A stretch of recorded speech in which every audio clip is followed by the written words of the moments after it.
Treasurer Yuan must get to grips with the Yuan world order by Glenda Corporal.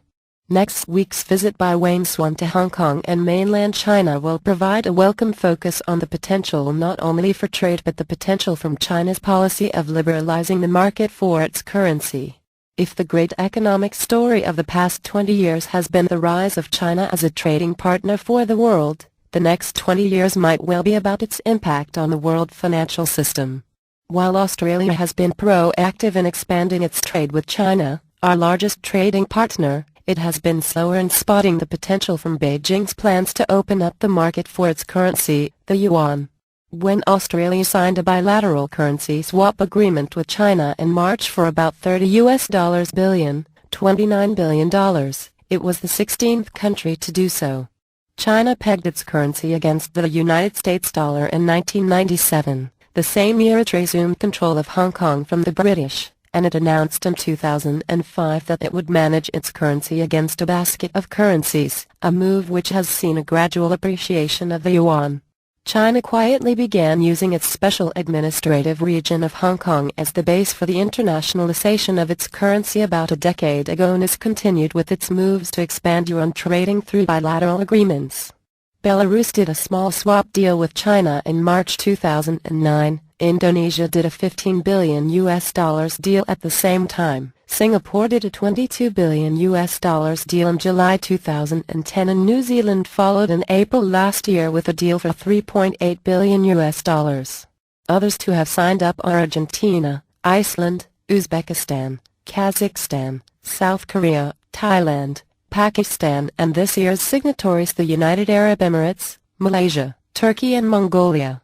The long list is a reminder that Australia might not have quite the special relationship with China that it thinks given the size of our trade, and it is a relationship that needs constant attention to spot the potential from the tectonic shifts underway in the Middle Kingdom.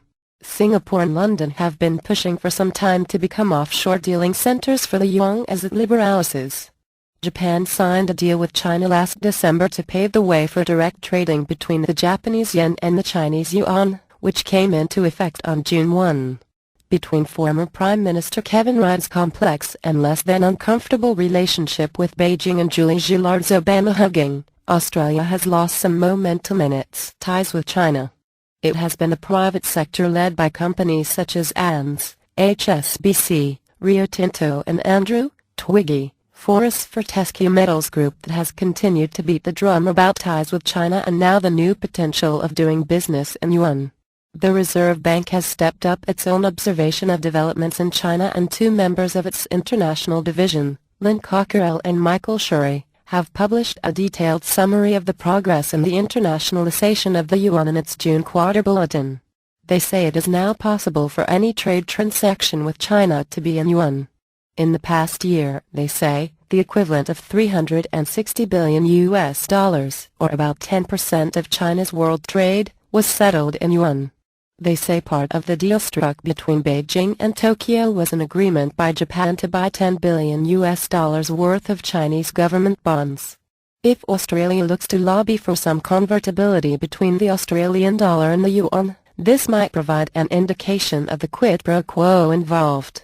And China economist Li Gangliu predicts China will deliver on its goal of making the yuan fully convertible on the capital account by 2015. He predicts that offshore deposits of yuan will by then double from their current levels of about 854 billion yuan, $130 billion, to 1.5 trillion yuan. While Hong Kong has the lion's share of the market for offshore yuan, holdings are rising in Britain, Singapore and Taiwan.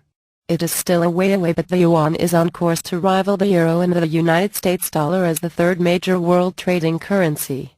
It will happen regardless of what Australia does, but hopefully next week's visit by the Treasurer will help Canberra regain some lost initiative and step up financial and trade ties with China.